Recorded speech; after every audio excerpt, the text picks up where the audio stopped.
Hi, welcome to the Gamesplainer. I'm Jeff the Gamesplainer and today I'm gamesplaining Scythe. In the first part we talked about the player mats and the faction mats and how you use them.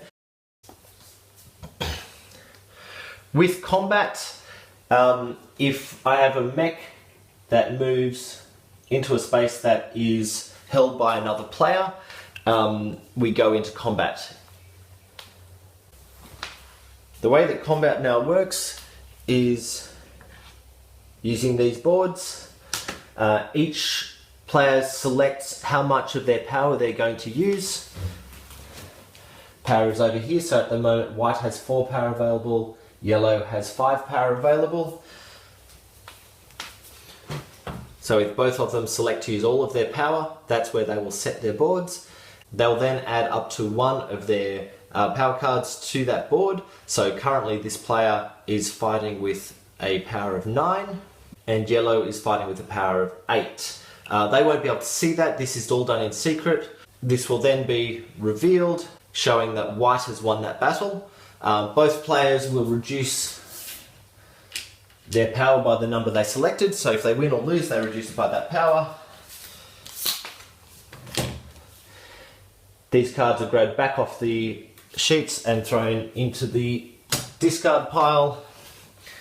And because white won that particular battle, both the mech and the villager return to their home base.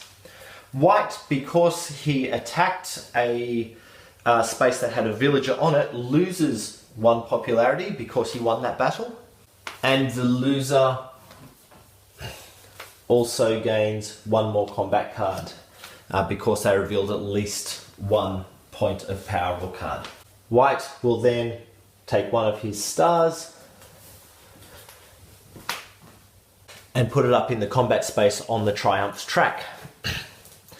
The game will finish once there are 6 stars up on that Triumph track from any one colour. So as soon as someone gets rid of all 6 of these stars, that's the end of the game.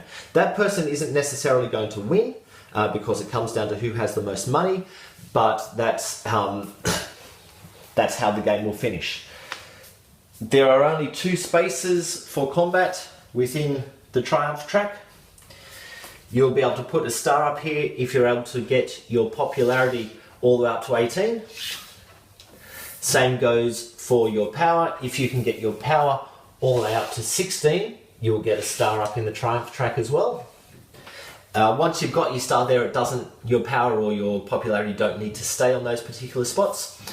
You'll get a star up here if you manage to upgrade all 6 of your little cubes on your player mat.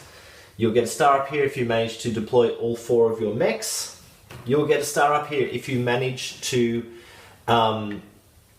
deploy or build all 4 of your buildings. The other elements of this game that we need to be aware of are, at the beginning of the game we were dealt 2 objective cards. That's these ones here. These are hidden objectives that you are trying to complete.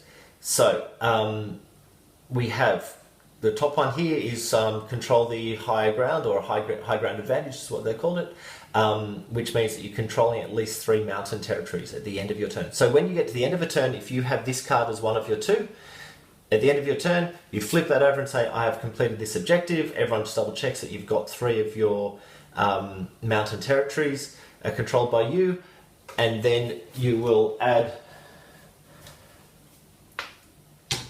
a star to the objective section of that top line of the Triumph track. While you have 2 objectives at the beginning of the game, you're only going to complete 1 of them. Once you've completed that one, that's all you're able to do. There is one of the factions that allows you to complete a second one of those objectives. Once you release your mechs, they release onto one of the spaces that is controlled by you. So in this case, this particular spot is controlled by me. Mechs can carry both goods and villagers, or people, workers, whatever you want to call your meeples. So what he can do on his next turn is use one of the movement things to pick up this meeple.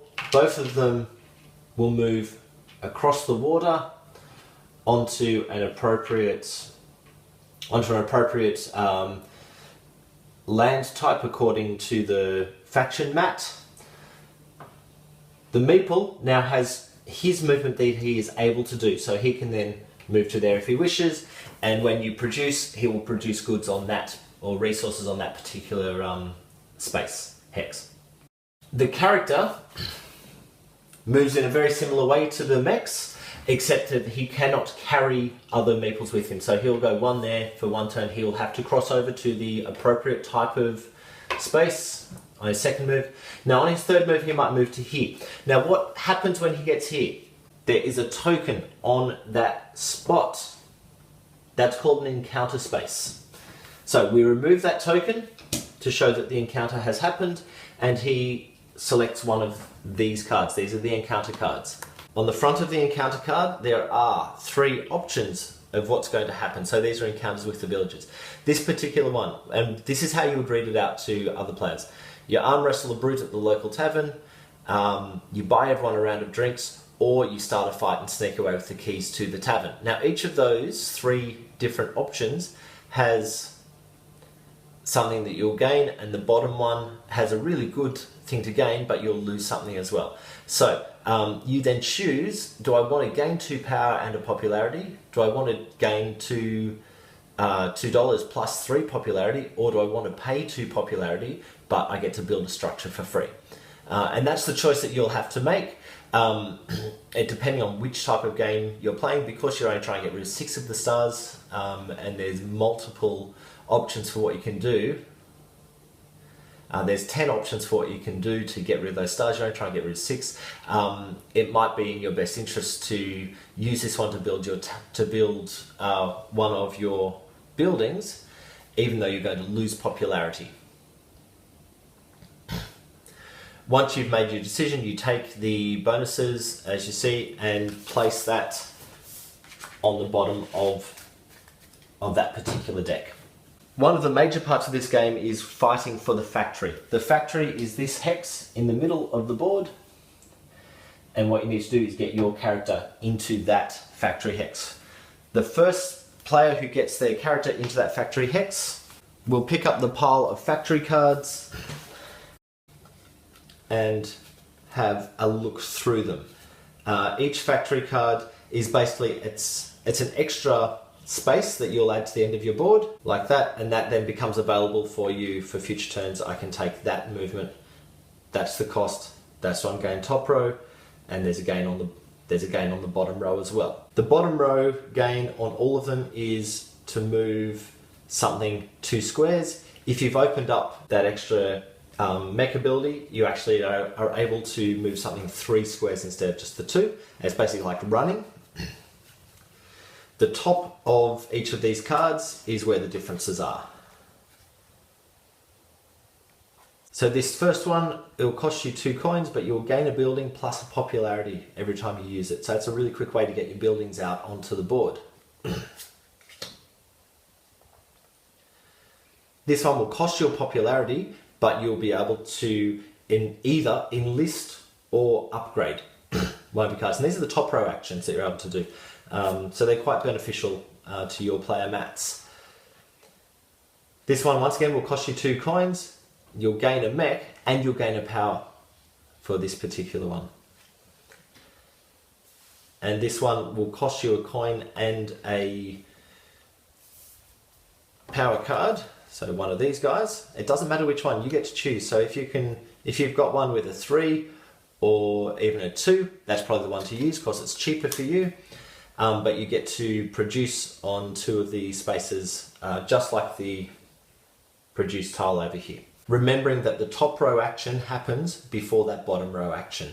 So it's kind of like you get to do a top row action and then you've got the bonus of moving something 2 squares. Those cards are slightly different in each turn, but you'll choose one of those and throw the rest back in the pile.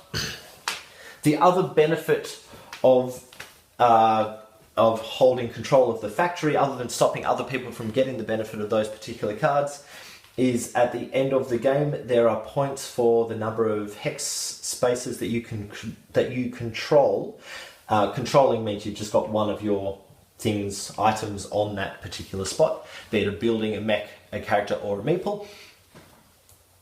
If your character controls the factory hex, you actually count as controlling 3 hexes for that particular one. That's all the basics except for the scoring at the end of the game. So once someone has managed to get all 6 of their stars up onto that track, we will then go through the scoring. Now, scoring is really important. It's actually quite important to understand this scoring before you start the game. There are 3 areas that are going to get scored. They're listed down here.